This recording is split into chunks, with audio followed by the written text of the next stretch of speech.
Boy, I hope I never get sick of hearing that beautiful music, because when I do, it means it's time for another week of the Rec Poker Podcast Forums Edition. I'd like to thank our guests, our hosts, I'd like to thank our sponsors. We're keeping that in. Running Aces Hotel, Racetrack, and Casino, and of course, website AMP. So thanks for joining us this week, Rec Poker Nation. I'm your host, Jim Reed, and you can find out all about me by going to rec.poker/Jim. But it's not just me here tonight. I've got the best job in the world. So every week I am joined by a panel of wizards. It's a smaller panel, but it's dense with brilliance. And the first one to lead us off here will be the one and only John Somsky. How are you, John? And where can the folks reach you? I am John Somsky, and I am Poker Geek MN everywhere. And I was the dense part of what he was talking about. Here's the brilliance. I'm Kim Kilroy. I'm 3056 on PokerStars and PetVet everywhere else. Well, thanks for joining me tonight, you two. Every week, just like every week, we're playing in the Rec Poker Play Money home game that John Somsky puts on, and trying to steal each other's chips and win a seat in the Tournament of Champions at the end of the month. And the other thing we do every week here on the podcast is we take a post from the Rec Poker forums and we talk about it here. And premium members are welcome to come join us on the pod. If you're a premium member at rec.poker and you'd like to bring one of your forum posts on the air, just show up to our taping and put it in the chat and maybe you'll get selected. But you don't need to be a premium member. Anyone can post in the Rec Poker forums for free. Just go get a free community account at rec.poker. All it takes is an email account and a smile. So this post was by my friend Troy Chappo, and it's all about limpers. And they do his head in, don't they? They do my head in, these limpers. And I never really know the right way to be playing, whether it's limping myself or over limping, trying to take advantage of other limping players, trying to exploit players that don't know how I'm going to limp. It's just an underdeveloped branch of the decision tree. So I thought, let's get John and Kim in the group here and see if we can get at some answers. So specifically, Troy is talking about spots where he actually kind of he finds himself getting frustrated in some of these circumstances because, you only get so many times to go out there and play poker. And these goofballs are out there playing with these unpredictable ranges and these limps. And it's just not, it's not the kind of poker that we want to play. And, I find myself sometimes getting a little frustrated or maybe just feeling like I'm entitled to play an open raise game instead, but I'm not, and we're not. And being a good poker player is adapting to what's happening at the table in front of you. And we're not entitled to play the kind of game we want to play. We're not entitled to have the people sitting at the table around us that we'd like to have there, unfortunately. And I know, Troy, that's not what you're saying here because we've talked about this before. But that is just one really good place to start when we talk about that. Kim, you said something similar while we were getting started up here, and I wonder if I could just bring you back in. Sure. I said that I find there's a lot of limpers in live games, especially at these lower buy-in levels, and also some of the lower buy-in, more recreational games online. There's a lot of limping as well. And I really don't think he should let it get in his head. It's just there. What he's looking for is a way to deal with it. And he says they get there with absolute garbage and it puts them on tilt for life. And what I found is helpful is to just not play hands early in tournaments without having a very, very strong hand, because those players are either going to go out or they're going to amass a big stack, which they're going to subsequently give away to you later in the tournament. So I think that it's better to just play super tight, even though you're going to you have tons of chips and you can get in for a cheap price with all kinds of hands. I don't think it's a good idea to play all kinds of hands. I really like what Jamal said in his response to this post, which was, if you can limp along, it's good to play hands like pairs and suited aces, because you can outflush someone and you can get nutted hands then, and you can get a lot of chips that way. But otherwise, I think you just fold. Just treat it like they're raising. Because here's the other thing that I've seen these players do. They're limping with king, queen, pocket sevens, pocket eights, ace, queen offsuit. They're limping with hands that we would normally put in our raising range. So when you try to isolate them, they're always calling anyway. And then the next people are calling all on down the list. And it puts your good hand. So I would save your raising to be absolute premiums and just stay out of the hands at the beginning of the tournament. Or better yet, late reg until half of them are gone. Yeah. Yeah, and I think Jamel makes a great point in here where he says, just think of it as extra blinds in the pot. So when you do decide to get involved, there's more for you to win. And I think that's, at its simplest, that's a great way to just think about this, which over limping is what I really mean, which is just to, if there were no limps in front there, do you have the kind of hand that you'd want to be open raising with? Okay, now tighten that range up a little bit because there's hands, there's dead money in the pot, there's other people that are going to be continuing with. And like Kim says, proceed with that stronger range and just kind of take advantage of the dead money in the pot with those premium hands. And, limping, I always think about it as, do I have a hand that I actually want to play multi-way or not? And I think, as Kim pointed out earlier, great points by Jamel here in the chat. You don't want to be in these spots, and it's a little counterintuitive. You don't want to be in these spots with like 7-6 suited. You'd much rather be in the spot with like ace-6 suited, because when there's 6 people in a pot, it's much more likely that 2 of you are going to have a flush when the flush comes in than if it's just heads up or 3-way. So if you've got a hand like 7-6 suited, you're more likely to have the the lower flush, and you're going to lose a big pot. If you have ace-6 suited, it's going to be the nut flush, and you're going to win bigger pots. It's also going to be easier to play, which matters in these multi-way spots. And I think you can just throw away hands like queen jack offsuit, 10 jack offsuit, all those hands you'd like to be in there with and like to see a flop, but just hold them and don't get involved, even though it's cheap. Remember, some of these limpers will have strong hands quite often. They won't always have garbage. Yeah. And the more people that go multi-way, the less equity you actually have in the hand. So it's not like you can just get there because you're gonna quadruple up your stack. Right. And the other thing is, people play more cautiously in multi-way too.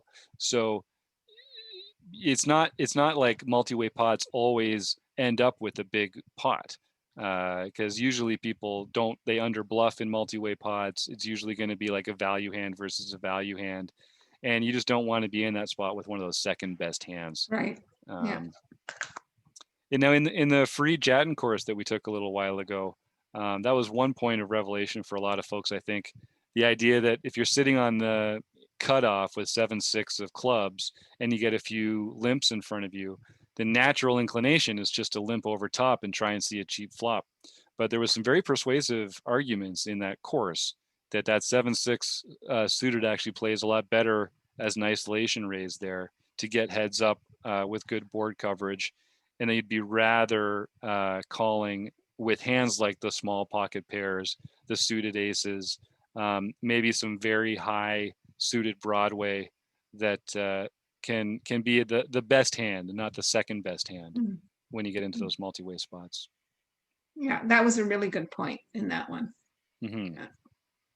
And have either of you found yourself in a position to make some of those changes or to take some of those plays when you've been playing since then, when you're facing limpers yourself?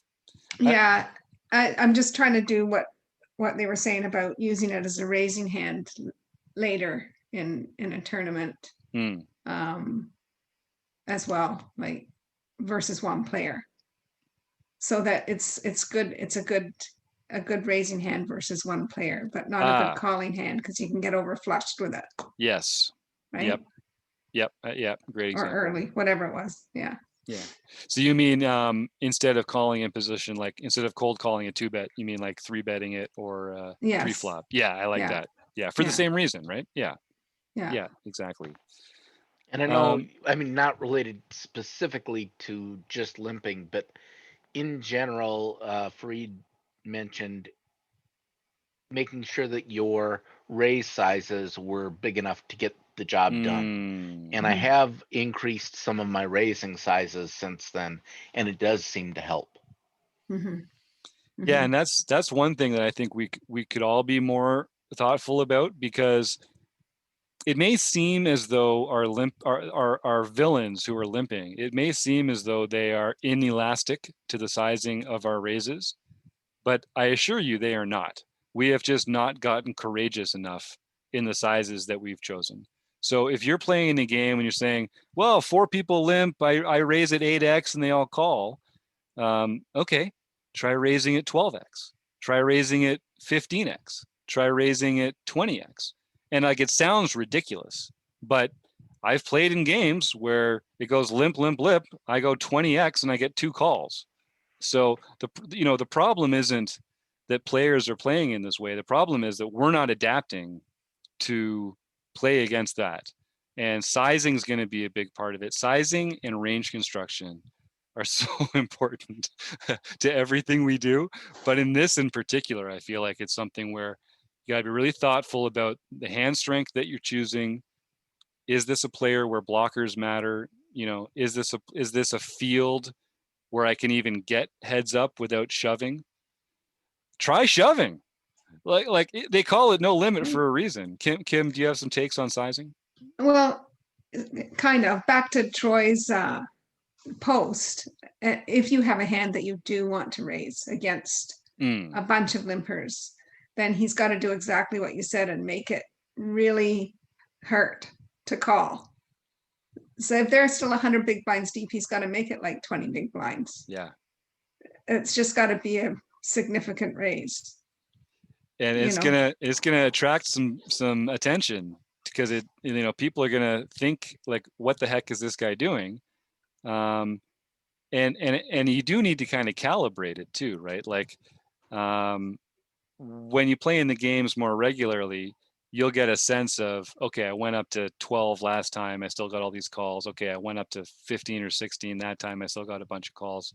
But I think, 20 might be excessive, but if there's 5 or 6 limpers, it's not, yeah, right? So it depends on the situation. But I think if you're going to raise, which you should do with your premium hands, you shouldn't just limp behind, then you have to make it big. yeah, yep, completely agree. And So, and the way that people are going to exploit you is by folding. So you don't mind that. That's actually not a bad thing for you. so we asked about strategy for 30 big blinds plus 20 to 30 big blinds and 20 and less, which he says he can just jam. And I think he can just jam 20 to 30 as well, pretty easily. Yep.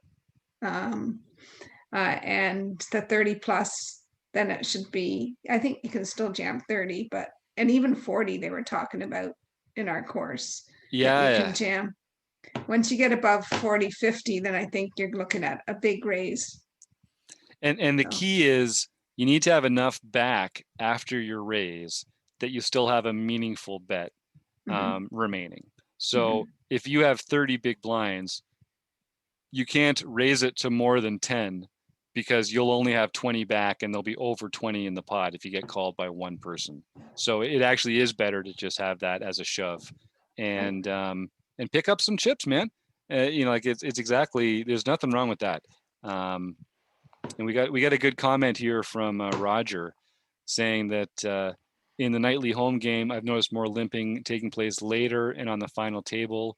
Is this correct? And Stewie says there's more limping early in the game, and he's noticed less at the final table. I have seen a lot in the early stages of the game, and then I've seen some when it gets very short-handed. And I know there's sort of 2 theories on how to play the small blind heads up. Some people like to just have an open raise only. Some people like to have a limping range only. We do see a lot of limps heads up when the final table gets heads up. Is this correct? Says Roger. I mean, there's nothing wrong with limping in a vacuum as long as it's part of a developed strategy and not just something that you're doing reactively and randomly from time to time with a hand that you think might be good for it. That's probably not a good way to limp. But limping can be done well. Kim, you want to? GTO wise, limping, there's spots for limping from the button and the small blind. And that's it, really. Very occasionally at other places. It's just better not to bring it in because it's such a small percentage and such a minimal parts of your range where you're supposed to do it with this hand some of the time. And then, so it's better to just not, for most of us, to just not do it. But there is spots on the button and small blind, and very much so heads up. When you get below 40, there can be a lot of 40, 30, 40 big blinds. There should be a lot of limping on the button. Yeah, it's all very different heads up, of course, because the small blind player gets to play in position post flop. So there's more of an incentive to limp with more of your range there because you're just going to get a chance to play in position post flop. So that's a really good thing. And you don't give your opponent the opportunity to just shove over you and blow you off, what a lot of opening ranges would have there. So, and I think some people have also talked about open limping from early position in certain circumstances where they feel like the table is very aggressive and won't let them open without having to call a big 3-bet a lot of the time. So they like to do it limp and then they can sort of afford to call. I'm not sure that's actually, I mean, they're not doing themselves any favors by playing pots out of position without the initiative with a non-premium hand. But I see the argument for trying to keep the pot small with a speculative hand. John and Kim, do you have any thoughts on that? I do. That, of course. Stop laughing, John. I think that that's more seen in when you're deep, that kind of limp and be able to call a raise, and at cash games more so than a good strategy in tournaments. I think even in our free Jatin course, we learned we should still be opening at 20 to 30 big blinds from most positions on the table, and not limping till we got to the button. So, all right, let's see if. Yeah, go ahead. No, I just said I think it's more in cash games or in deeper stacks. Yeah, that makes sense.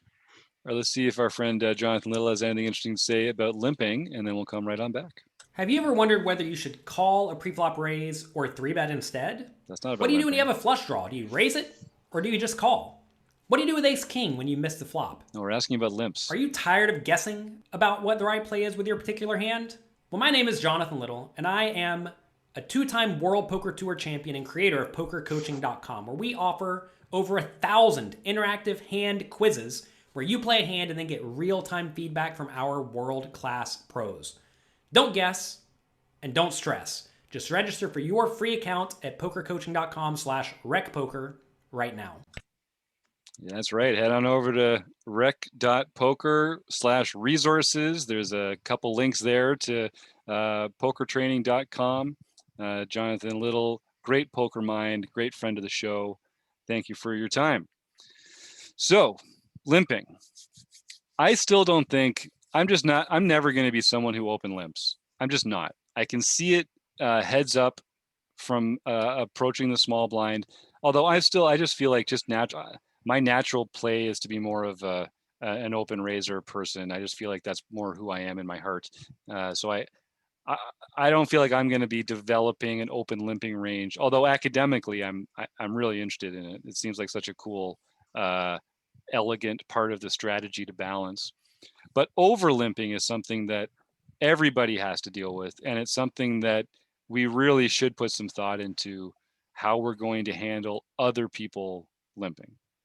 So are there any general rules that we can put together that might make it easier for folks like Troy who are who are getting frustrated. Obviously, step one, don't get frustrated. Usually what's happening is the people at the table are making a bunch of terrible poker decisions. And that's what you should be very happy about that. So that would be one thing. Yeah. I guess just what I said earlier, that my strategy would be, the best strategy is just to fold and let the limpers take each other's chips until you have a hand that's really gonna crush all of their ranges. Yep, that's a good one. The only other thing is, if you can consider limping behind with hands that play very well multi-way. So these are your pocket pairs or suited connectors that you know whether or not you're actually going to hit on the flop. And as long as it is a game where limping begets limping, because you'll be in games like that where someone limps and now all of a sudden everyone limps around the table and that it's almost never squeezed. Then you can go ahead and take those speculation plays. If it's a table that's often squeezed, then do exactly what Kim said and just fold, get out of the way, or raise if you have the hand that you want to play it, and don't get sucked into the limping game. Yep. I agree with all of that, except that I would only put in the ace high flush cards, ace small, ace something suited, and the pairs, because if we put in suited connectors, it's too easy to get overflushed by these multiple players that could be in there with their ace deuce of hearts when we want to play our 7-8 of hearts. So that would be my only caveat to that. And I do see some people also advocating for like including some suited kings in there for kind of the same reason, that you're going to overflush a bunch of players. I think in that case, it's even more important what John says about being at a passive table where you're not going to get squeezed. Because once you start calling with those hands that you know you can't really afford to call a raise with, then you're not exploiting the limpers. You've drank the Kool-Aid, and now you're just playing along. So that's the one thing I would say is don't drink the Kool-Aid. And rarely will you make money doing the same thing that everyone at the poker table is doing. You want to be making adjustments to what they're doing. You want to be doing something differently from what they're doing. If you want to make money. And usually in games like this, it's going to be proceeding with tighter ranges, more aggressively to larger sizings, because those are going to punish the kind of errors that these players tend to make the most. All right, well, anything else? It can be really frustrating and really boring to sit there and wait and not play your hands that you would normally want to play or normally want to raise with, like Jack 10 suited. If it had folded to you, you would have raised here, but there's already been 2 limpers, and now what do you do? So that's what I'm saying. Just watch what people are playing, and you'll find that they are playing hands like King, Queen, and stuff like that. So don't limp behind with your Jack 10 suited. Just throw it in the muck and wait till we get later in the tournament. Yeah. And if you're playing live, really pay attention to Showdown. Okay. Yeah. Pay attention to, because in these hands where a lot of people are limping, there's usually not a lot of post flop betting either. So what's happening is a bunch of people are getting to Showdown and turning those cards over. So then you start making notes on what are these people limping with, especially if they're limping and calling raises. Really pay attention to that. And if you're playing online, you can email me, jim@rec.poker. If you use Poker Tracker 4, I can help you kind of customize some of the note tracker notes there that'll help you keep track of exactly the kind of hands that players are limping with, limping and calling, limping and folding, limping and re-raising, that kind of stuff as well. We got a great question from Roger in the chat here. If you're limping with ace-x suited in pairs, do you also limp with ace-ace? And I think that's a question that you need to decide based on the people that you're playing against. If the people that you're playing against are capable of catching on to the fact that you're playing exploitably, then yes, you should try and balance it out a bit. But honestly, most of these games where everyone's limping and over limping and calling raises and stuff, they're not really, what you give up in strength, you don't gain in deception enough to make it worth it, in my opinion. Yeah, and I want to say to Roger that you're not limping with ace-x suited in pairs. You're raising with them.